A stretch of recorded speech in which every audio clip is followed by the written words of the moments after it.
नमस्कार, सुप्रभात. मी रुशाली यादव सारंग. आता आपण पाहणार आहोत महाफास्ट 100 बातम्या. शंभूराज देसाई सोबतच्या भेटीनंतर मराठा कार्यकर्त्यांनी आंदोलन मागे घेतलं. आझाद मैदान पोलीस चौकीमध्ये मंत्री शंभूराज देसाईंची मराठा आंदोलकांशी चर्चा. जरांगेंना जो शब्द दिलाय तो पाळणार असं शिंदेंनी सांगितलंय. तुमच्यापेक्षा माझे जरांगेंसोबत वैयक्तिक संबंध. शंभूराज देसाईंकडून आंदोलकांची समजूत. वडीगोत्रीमध्ये मराठा आणि ओबीसी कार्यकर्ते आमने सामने. मराठा संघटनांच्या बाईक रॅलीवेळी दोन्ही गटाच्या कार्यकर्त्यांकडून घोषणाबाजी. धुळे सोलापूर महामार्गावर जोरदार राडा. अंतरवाली सराटी गावामध्ये जाणारा रस्ता अडवल्यामुळे गोंधळ. भुजबळ आणि परळीवाल्यांचं ऐकून मराठा धनगर समाजामध्ये वाद लावणं सुरू. मनोज जरांगेंचा भुजबळांसह धनंजय मुंडेंवर नाव न घेता आरोप. जरांगे स्वतःला हिटलर समजतात. जरांगेंना सागर बंगलाच दिसतो, मुख्यमंत्र्यांचा बंगला दिसत नाही. लक्ष्मण हाकेंची टीका. तर लक्ष्मण हाकेंनी धनगर बांधवांच्या उपोषणाला ताकद द्यायला हवी. जरांगेंचं वक्तव्य. जरांगेंच्या समर्थनार्थ आज पुणे, जालना आणि परभणी बंदची हाक. सकल मराठा समाजाचा निर्णय. सिनेट निवडणुका उद्याऐवजी मंगळवारी घेण्यास हायकोर्टाची परवानगी. 24 तारखेला मतदान तर 27 तारखेला मतमोजणी होणार. मुंबई विद्यापीठाची विनंती हायकोर्टाकडून मान्य. हा विजय युवा सेनेचा नाही तर 13,500 पदवीधरांचा. सरकारनं पदवीधरांविरोधात रचलेलं षडयंत्र न्यायालयानं हाणून पाडलं. युवा सेना 10 पैकी 10 जागा जिंकणार. वरुण सरदेसाईंकडून विश्वास व्यक्त. ऑगस्टच्या शेवटी अर्ज भरलेल्यांना 2 महिन्यांचे पैसे देऊ. मुख्यमंत्री लाडकी बहिणी योजनेबाबत फडणवीसांची माहिती. शरद पवारांवर टीका करू नका, आपली ती लायकी नाही. आपली लायकी संजय राऊतवर टीका करायची, तो आपला माल. सभेमध्ये गुलाबराव पाटलांची टोलेबाजी. अंधारे येऊन म्हणालेल्या रेड्याला कापणार. मी तयार आहे. रेड्याला कापण्यासाठी तलवार असलेला माणूस शोधतोय. गुलाबराव पाटलांचं प्रत्युत्तर. चिपळूण संगमेश्वरची जागा अजित पवार गट लढवणार. कालच्या भाषणामध्ये बोलताना अजित पवारांकडून चिपळूण संगमेश्वरची जागा लढवणार असल्याचं जाहीर. रवींद्र चव्हाणांचे बॅनर लावल्यावरून वाद पेटण्याची शक्यता. बॅनर लावल्याप्रकरणी दीपेश म्हात्रेवर गुन्हा. दीपेश म्हात्रे शिंदेगडाचा युवा सेना सचिव असल्याची माहिती. राष्ट्रवादीच्या चिन्हाबाबत लवकरच निर्णय घ्या. तातडीनं निर्णय होणार नसेल तर घड्याळ चिन्ह गोठवा. शरद पवार गटाची सुप्रीम कोर्टाला विनंती. राष्ट्रवादीच्या चिन्हाबाबत लवकर निर्णय घ्या. आम्हाला नवीन चिन्ह दिलं तसं त्यांनाही द्या. सुप्रिया सुळेंची मागणी. तर घड्याळ चिन्हाबरोबर दादांना मिळणाऱ्या प्रतिसादामुळे पवार गटामध्ये नैराश्य. तटकरेंची टीका. राज्यामध्ये गुलाबी वातावरण असल्याचं दाखवत काही जण फिरतात. जयंत पाटलांची अजित पवारांवर नाव न घेता टीका. शरद पवार गटाची शिवस्वराज्य यात्रा आज धुळ्यामध्ये. दुपारी 3:30 वाजता शिरपूरमध्ये जाहीर सभा. धारावीमध्ये मशिदीचा अनधिकृत भाग तोडक कारवाईला 8 दिवसांची स्थगिती. कारवाईवर स्टे आणण्यासाठी कोर्टामध्ये जाणार. मुस्लिम बांधव प्रतिनिधींची माहिती. शांतता राखण्याचं आवाहन. अनधिकृत बांधकामाबाबत न्यायालयाचा निर्णय. पण ईदनंतर आम्हीच बांधकाम काढू अशी विनंती करण्यात आली होती. बीएमसीला लेखी दिलं, त्यानुसार कारवाई करण्यात आली. देवेंद्र फडणवीसांची माहिती. धारावीमधल्या 90 फीट रोडवरील मशिदीचं अनधिकृत बांधकाम स्वतःहून काढण्यासाठी विश्वस्तांची 5 दिवसांच्या मुदतीची मागणी. विश्वस्तांची लेखी विनंती महापालिकेकडून मान्य. धारावी पोलीस स्टेशनमध्ये पोलीस पालिका अधिकारी मुस्लिम समाजाच्या प्रतिनिधींसोबत वर्षा गायकवाडांची चर्चा. पालिकेच्या गाड्यांना जाऊ देण्याची विनंती करण्यासोबतच शांतता राखण्याचं आवाहन. राज्यात कायदा सुव्यवस्थेच्या बाबतीत गृहमंत्रालय फेल. भाजप सत्तेमध्ये असताना वाचाळवीरांची संख्या वाढली. सुप्रिया सुळेंची टीका. धारावीतील वादावर गृहमंत्र्यांनी लक्ष घातलं पाहिजे. शांततेच्या मार्गानं यावर मार्ग निघायला पाहिजे. धारावीमधल्या तणावावर संजय राऊतांची प्रतिक्रिया. लँड जिहाद आम्ही खपवून घेणार नाही. अशांतता माजवण्याचा प्रयत्न. मुस्लिमांच्या लांगुल चालनासाठी माहितीमध्ये कोणी दबाव आणत असेल तर चालणार नाही. धारावीमधल्या वादानंतर किरीट सोमय्यांचा आरोप. जिहादी मानसिकतेचे आज दर्शन. कायद्याचं पालन करा. परिस्थिती बिघडल्यास जिहादी जबाबदार. नितेश राणेंचा इशारा.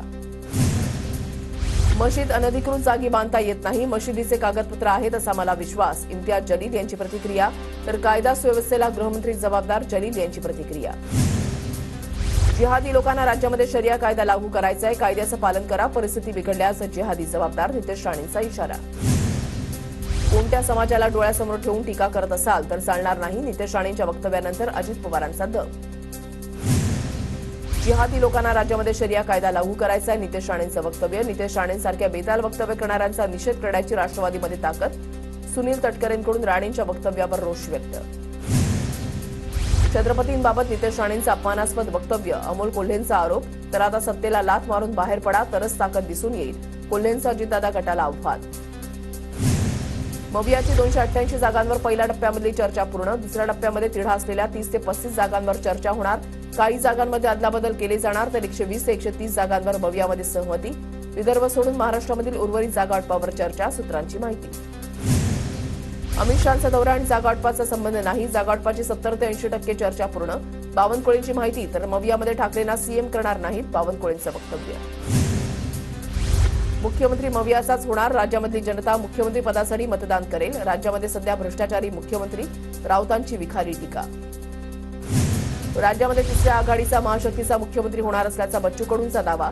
महाराष्ट्र संजय राऊतांची जहागीरदारी नाही, आम्ही महाराष्ट्राला तिसरा पर्याय देणार, कडूंचं वक्तव्य. मुंबईमध्ये राज ठाकरेंच्या हस्ते विजन वरळीचं उद्घाटन. शहरी समस्या, बदलापूर घटनेसह विविध मुद्द्यांवर भाष्य. वरळीमधून राज ठाकरेंनी प्रचाराचा नारळ फोडला. चांगलं काम करणाऱ्यांच्या पाठीवर थाप बसणार की राजकीय गोंधळ घालणाऱ्यांनाच मतदान करणार, विजन वरळीच्या कार्यक्रमातून राज ठाकरेंचा सवाल. मी भाजपमध्ये जाणार नाही, भाजपमध्ये जाण्याच्या चर्चांना आज पूर्णविराम देत आहे, एकनाथ खडसेंची घोषणा. राष्ट्रवादी शरद पवार गटाच्या शिवस्वराज्य यात्रेच्या जामनेर इथल्या कार्यक्रमात खडसे सहभागी. मी कुठूनही निवडणूक लढणार नाही, मला निवडणूक लढवायची नाही, ज्येष्ठ अभिनेते नाना पाटेकर यांची प्रतिक्रिया. तर खडकवासला विधानसभेच्या उमेदवारीसाठी नाना पाटेकरांचं नाव चर्चेत. विधानसभा निवडणुकीसाठी वंचित बहुजन आघाडीची 11 उमेदवारांची पहिली यादी जाहीर. कोणी पाठिंबा मागितला तरी देणार नाही, प्रकाश आंबेडकरांकडून स्पष्ट. वंचित बहुजन आघाडीकडून खानापूर आटपाडी मतदारसंघातून संग्राम नाना माने यांना उमेदवारी जाहीर. मानेंची उमेदवारी महायुती आणि महाविकास आघाडीसाठी डोकेदुखी ठरणार. नांदेड दक्षिणमधून वंचितकडून फारुख अहमद यांना उमेदवारी. समर्थकांसह पदाधिकाऱ्यांचा जल्लोष. केंद्रीय निवडणूक आयोगाचे मुख्य आयुक्त राजीव कुमार 26 सप्टेंबरपासून 3 दिवस मुंबई दौऱ्यावर.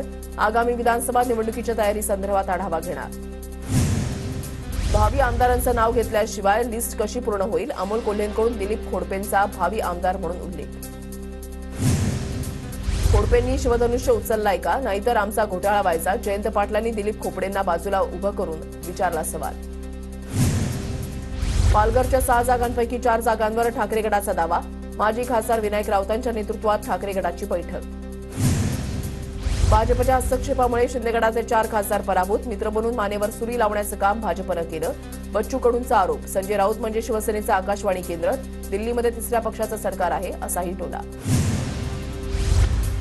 लाडकी बहीण योजनेला अजित पवारांकडून फायनान्स. भाजपचे मंत्री सुरेश खाडेंचं वक्तव्य. लाडकी बहीण तिघांच्या डोक्यातून आलेली योजना, खाडेंचं वक्तव्य. नागपूर जिल्हा बँक घोटाळा प्रकरणी सुनील केदारांचा विनंती अर्ज सहकार मंत्री वळसे पाटलांनी फेटाळला. संस्थेच्या आर्थिक नुकसानाची भरपाई संचालकांच्या वैयक्तिक मालमत्तेमधून होणार. जळगावच्या पाळधीमध्ये शिंदे गटाचा तालुकास्तरीय मेळावा. मेळाव्यामध्ये पक्ष सदस्य नोंदणीचा शुभारंभ.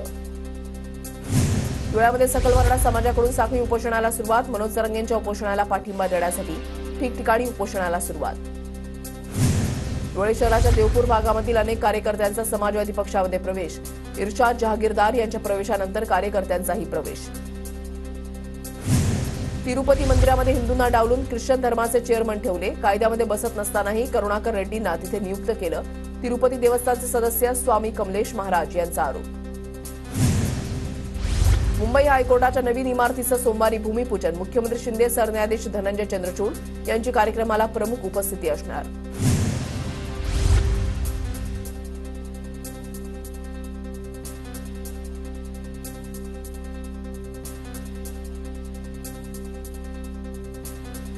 मोदींच्या दौऱ्याच्या पार्श्वभूमीवर पुण्यामधील खड्डे बुजवण्याचे वाहतूक शाखेचं पालिकेला पत्र. बैठकीमध्ये राज्याच्या मुख्य सचिवांच्या सूचना. नंदुरबारच्या अक्कलकुवा तालुक्यामध्ये शिंदे गटाचे आमदार आमशा पाडवींकडून महिलांसाठी शिवदूत मेळाव्याचं आयोजन. मेळाव्याला शिंदे गटाच्या एका गटाची पाठ. एअर इंडिया कंपनीकडून 2 वर्षामध्ये 9,000 नव्या कर्मचाऱ्यांची भरती. 9,000 पैकी 5,000 वैमानिक आणि केबिन कर्मचाऱ्यांची नोकर भरती. 26 ते 29 सप्टेंबर दरम्यान मुंबई ठाण्याला जोरदार पावसाचा इशारा. तर नाशिक, नागपूर, छत्रपती संभाजीनगर, धुळ्यासह इतर जिल्ह्यांमध्ये मुसळधार ते अतिमुसळधार पाऊस पडण्याचा अंदाज. बीडच्या परळीमध्ये आठवड्याभराच्या विश्रांतीनंतर पावसाची जोरदार हजेरी. वातावरणामध्ये गारवा. तर काढणीला आलेल्या खरीपाच्या पिकांना फटका. नांदेडमध्ये जोरदार पाऊस, 15 दिवसांच्या विश्रांतीनंतर पावसाचं कमबॅक. हवामान खात्याकडून नांदेड जिल्ह्याला येलो अलर्ट. परभणीमध्ये जोरदार पाऊस, अनेक सखल भागामध्ये साचलं पाणी, वाहनधारकांना प्रचंड त्रास. धाराशिव जिल्ह्यामध्ये अनेक दिवसांच्या विश्रांतीनंतर पावसाची हजेरी, कांदा आणि तूर पिकांना दिलासा तर सोयाबीन आणि उडीद पिकाला धोका. गडचिरोलीमधील डार्ली गावामध्ये वीज पडल्यानं 11 महिला गंभीर जखमी, शेतीच्या कामासाठी गेलेल्या एका महिलेचा मृत्यू. जखमी महिलांवर रुग्णालयामध्ये उपचार सुरू, दोघींची प्रकृती गंभीर. अमरावती जिल्ह्यामध्ये सोयाबीन पिकावर पिवळ्या रोगाचा प्रादुर्भाव, सोयाबीन पिकावर 50% घट होण्याची शक्यता, शेतकऱ्यांची चिंता वाढली. पुण्याच्या मावळ तालुक्यामधल्या भात पिकांवर करपा रोगाचा प्रादुर्भाव, हातातोंडाशी आलेला घास हिरावल्यानं शेतकरी हवालदिल. गोंदियामधल्या संत गाडगेबाबा ग्राम स्वच्छता अभियानामध्ये सिरेगाव ग्रामपंचायत राज्यामध्ये प्रथम, 23 सप्टेंबरला पुरस्कारांचं वितरण होणार. गोंदियाच्या आमगाव आणि सालेकसा तालुक्यामधील 29 गावांचा पाणीपुरवठा बंद, लाईट बिल न भरल्यामुळे महावितरणकडून जलशुद्धीकरण केंद्रावरील वीज पुरवठा बंद. रायगडमध्ये साखर चौथीच्या गणेशोत्सवात मोदक स्पर्धेचं आयोजन, स्पर्धेमध्ये 200 महिलांचा सहभाग. धुळ्याच्या साक्रीमधल्या निजामपूरमध्ये प्रियसीच्या कुटुंबियांकडून प्रियकराला जबर मारहाण, मारहाणीमध्ये प्रियकराचा मृत्यू. इचलकरंजीमध्ये अल्पवयीन मुलीचा विनयभंग केल्याप्रकरणी आरोपीला 5 वर्षांची शिक्षा, 2017चं प्रकरण. नंदुरबार शहरामध्ये अफवा पसरवणाऱ्यांच्या विरोधात गुन्हा दाखल, शहरामध्ये तणावपूर्ण शांतता, पोलिसांकडून शांततेचं आवाहन. नंदुरबारमध्ये ई-केवायसीसाठी मोठी अडचण, बँकेमध्ये कर्मचारी कमी असल्यानं महिलांच्या अडचणीमध्ये वाढ. धुळ्याच्या शिरपूरमध्ये गाव गुंडांविरोधात मोर्चा, गुंडांचा बंदोबस्त करा अन्यथा गुंडांना आमच्या ताब्यात द्या, आक्रमक महिलांची मागणी. छत्रपती संभाजीनगरमधल्या डॉक्टर बाबासाहेब आंबेडकर मराठवाडा विद्यापीठामध्ये वसतिगृहातून विद्यार्थ्यांचं सामान बाहेर, संतप्त विद्यार्थ्यांनी कुलगुरूंची गाडी अडवली. गोंदियाच्या देवरीमधल्या खचलेल्या पुलावरील पर्यायी मार्ग बंद केल्यानं नागरिक संतापले, कंत्राटदारांनी रस्त्यावर रोड रोलर लावल्यानं नागरिकांची अडचण. गोंदियामधल्या तिरोडा तालुक्यामधल्या 91 कृषी केंद्रांचे परवाने रद्द, अनियमितता आढळल्यानं भरारी पथकांची कारवाई. अंगणवाडी सेविकांना सेविकाचा पुन्हा आंदोलनाचा इशारा, 3000 वेतनवाढ निर्णयाची अंमलबजावणी न झाल्यानं सोमवारपासून जेल भरो. सांगलीच्या पलूस तालुक्यामधल्या आमणापूरमध्ये चित्रबलाक, चमचा पक्ष्यांचा मुक्त संचार, परिसरातील पक्षीप्रेमींना पक्ष्यांचं लक्षवेधी दर्शन.